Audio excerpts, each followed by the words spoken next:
साल 1962 जब Indian national Congress Lok Sabha की 493 सीट में से 361 सीट पर जीत हासिल करती है और जवाहरलाल नेहरू को भारत का प्रधानमंत्री बनाया जाता है। इसके महज 2 साल बाद ही मई 1964 में दिल का दौरा पड़ने से नेहरू जी की मौत हो जाती है, जिसके बाद केवल कांग्रेस पार्टी ही नहीं बल्कि देश की जनता और इंटरनेशनल लेवल पर एक सवाल खड़ा हो जाता है कि अब कौन है जो कांग्रेस पार्टी को लीड करेगा। इसका अंदाजा आप इसी बात से लगा सकते हैं कि यूएस के फेमस जर्नलिस्ट वॉलन हेगन ने उस समय एक बुक पब्लिश की थी जिसका टाइटल था आफ्टर नेहरू हु। लेकिन आज हम इस घटना के बारे में बात क्यों कर रहे हैं? क्योंकि कुछ ऐसा ही एक सवाल आज बीजेपी पार्टी के सामने खड़ा दिखाई दे रहा है कि who will be the successor of Narendra Modi, यानी कि मोदी के जाने के बाद बीजेपी पार्टी के लिए पीएम का चेहरा किसका होगा? मोदी नहीं तो कौन? तो आज इस पॉलिटिकल एनालिसिस में हम जानेंगे कि अगर बीजेपी की सत्ता बरकरार रहती है साहब, तो मोदी की गद्दी पर कौन बैठेगा? क्या योगी ही अगले मोदी होंगे या फिर कोई और?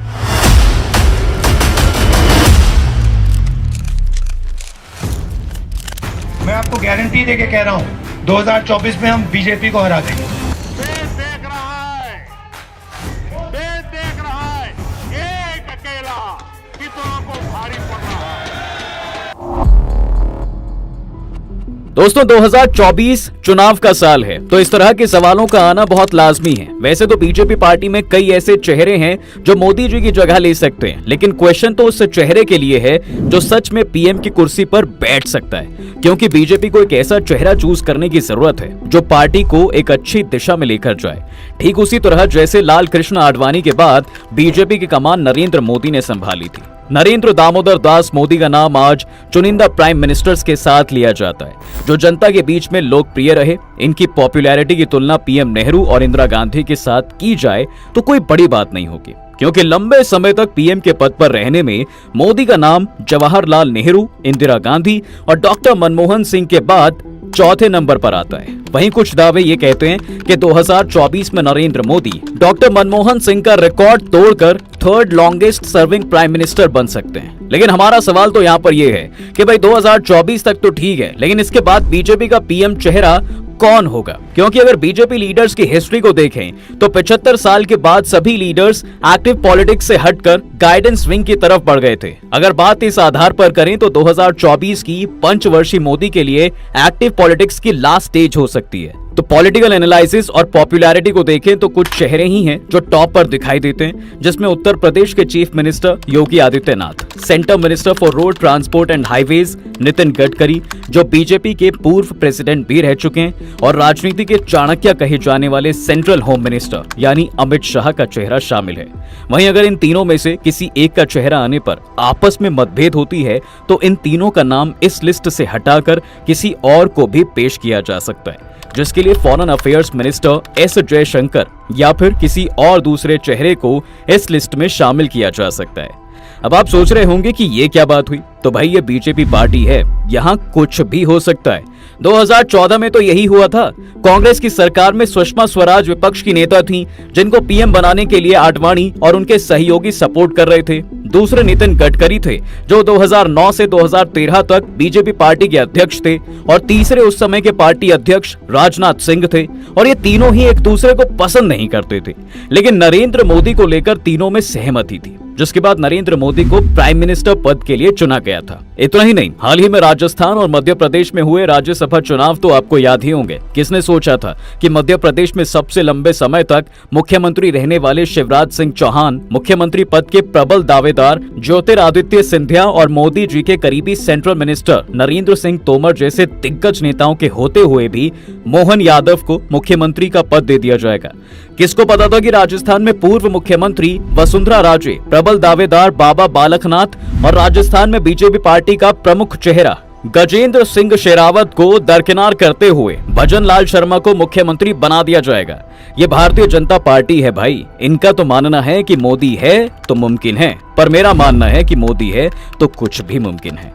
वैसे तो बीजेपी को पीएम का नया चेहरा उतारने में कोई परेशानी नहीं होने वाली। अगर पार्टी के लोगों में आपस में मतभेद ना हो तो। लेकिन अगर सच में मतभेद होता है तो पॉलिटिकल एक्सपर्ट्स के अकॉर्डिंग ट्रांजिशन ऑफ पावर की स्थिति पैदा हो सकती है, और अगर ऐसा हुआ तो बीजेपी के लिए एक संकट खड़ा हो जाएगा, जिसके चलते हो सकता है कि बीजेपी भी दो अलग अलग गुट में बंट जाए।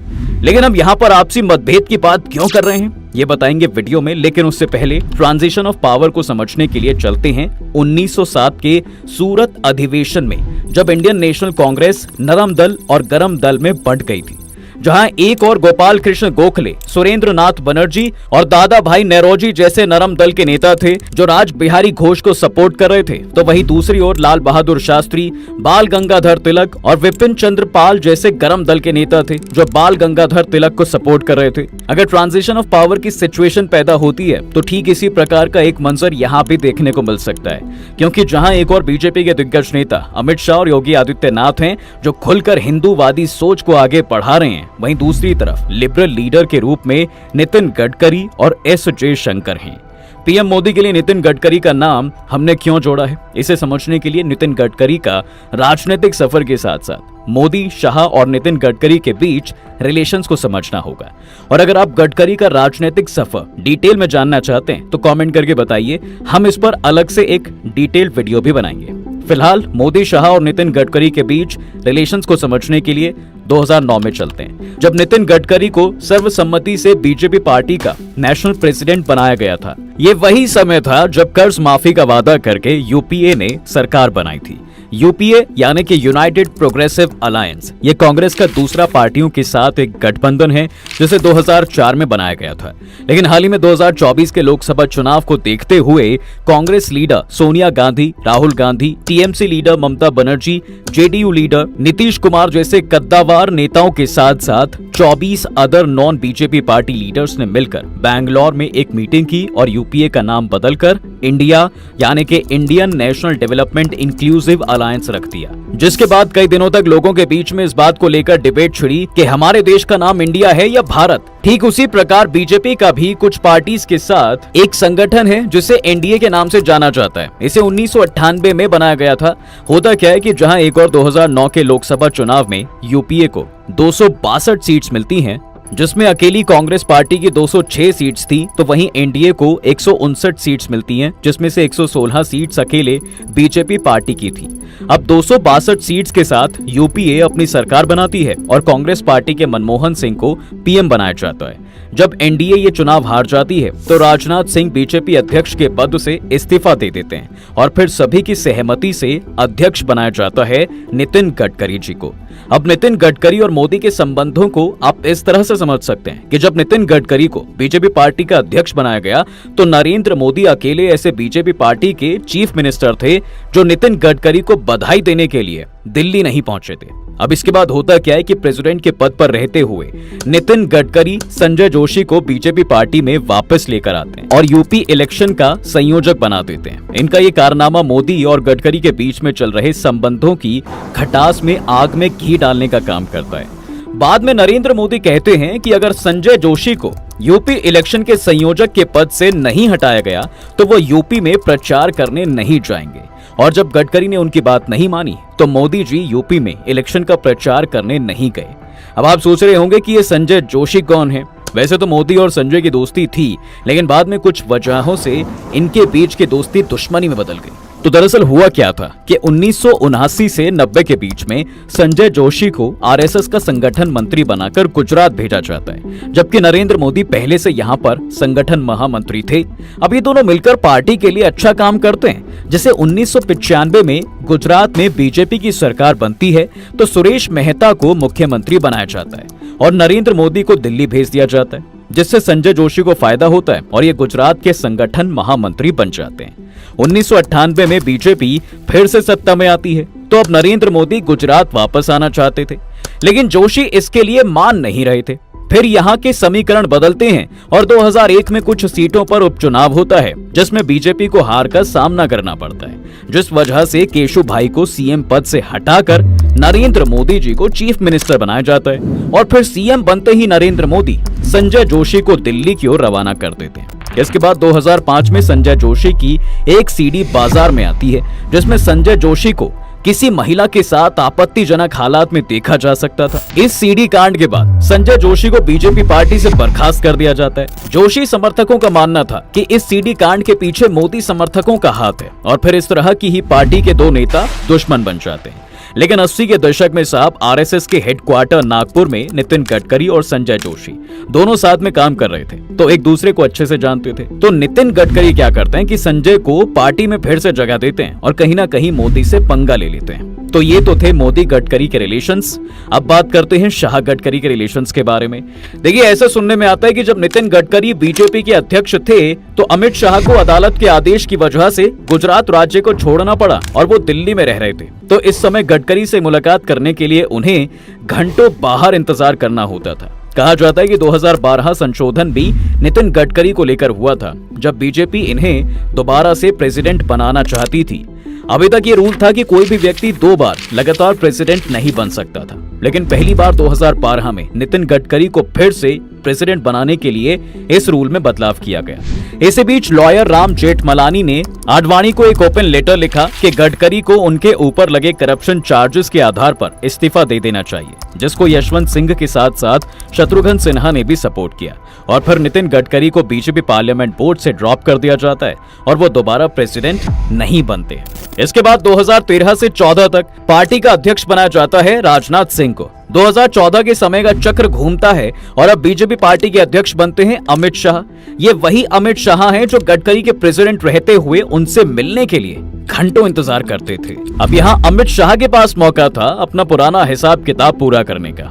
इसी समय महाराष्ट्र में विधानसभा के चुनाव हुए थे और कुछ न्यूज एजेंसी की माने तो नितिन गडकरी महाराष्ट्र के सीएम बनना चाहते थे, लेकिन उन्हें धक्का तब लगता है जब मोदी शाह की जोड़ी उस व्यक्ति को महाराष्ट्र की कमान सौंप देती है जिससे वे अपनी राजनीति के सामने बच्चा मानते थे, यानी कि देवेंद्र फडणवीस को महाराष्ट्र का सीएम बना देते हैं और फिर मोदी गवर्नमेंट में नितिन गडकरी को कैबिनेट मिनिस्टर का पद दिया जाता है। नितिन गडकरी को पॉलिटिकल एक्यूमेन, स्ट्रॉन्ग लीडरशिप और टीम वर्क के लिए जाना जाता है। ग्रेट लीडर होने के साथ साथ एक अच्छे टास्क मास्टर भी हैं। इनका डेवलपमेंट मॉडल गजब का है। इन्होंने नेशनल हाईवेज और इनलैंड वाटरवेज का जाल बिछाकर देश को डेवलपमेंट में बहुत आगे खड़ा कर दिया है। इतना ही नहीं, बीजेपी कार्यकर्ताओं के बीच में नितिन गडकरी अभी भी लोकप्रिय बने हुए हैं। अब वैसे तो गडकरी बीजेपी पार्टी के लीडर हैं, लेकिन शिवसेना, ठाकरे परिवार और कांग्रेस के साथ इनके पर्सनल रिलेशंस बहुत अच्छे हैं। यही वजह है दोस्तों कि नितिन गडकरी बीजेपी और अदर पार्टीज के बीच ब्रिज का काम करते हैं। इनको लेकर शिवसेना के सांसद संजय राउत ने कहा है कि नितिन गडकरी प्रधानमंत्री के दावेदार बनकर उभर सकते हैं और हमारी पार्टी उनका समर्थन करेगी। अब जहां एक और बीजेपी प्रेसिडेंट के पद पर रहते हुए महाराष्ट्र सरकार और बीजेपी पार्टी दोनों के लिए एक अनोखा रोल प्ले किया है, वहीं दूसरी ओर मोदी गवर्नमेंट में Nitin Gadkari road transport and highways of India में मिनिस्टर रहते हुए लाइमलाइट पॉपुलैरिटी में बने हुए हैं। वो महाराष्ट्र में पीडब्ल्यूडी मिनिस्टर भी रह चुके हैं, जिसके लिए उन्हें महाराष्ट्र में फ्लाईओवर मिनिस्टर के नाम से जाना जाता है।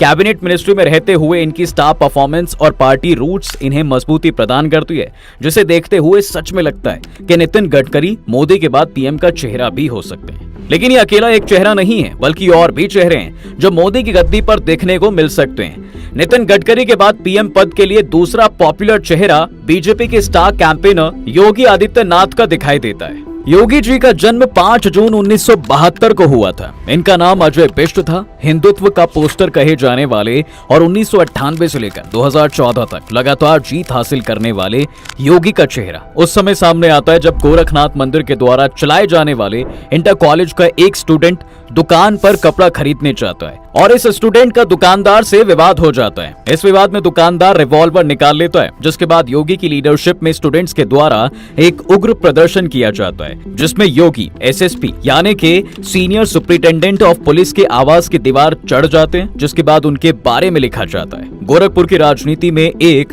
एंग्री यंग मैन की एंट्री। और फिर 15 फरवरी 1994 को इनके राजनीतिक विचारों को देखते हुए गोरखपुर पीठ के महंत वैद्यनाथ इन्हें अपना शिष्य बना लेते हैं और इनका नाम बदलकर आदित्यनाथ के रूप में एक नई पहचान देते हैं। और फिर पहली बार 1998 में योगी ने गोरखपुर विधानसभा से चुनाव लड़ा और सबसे युवा सांसद बने।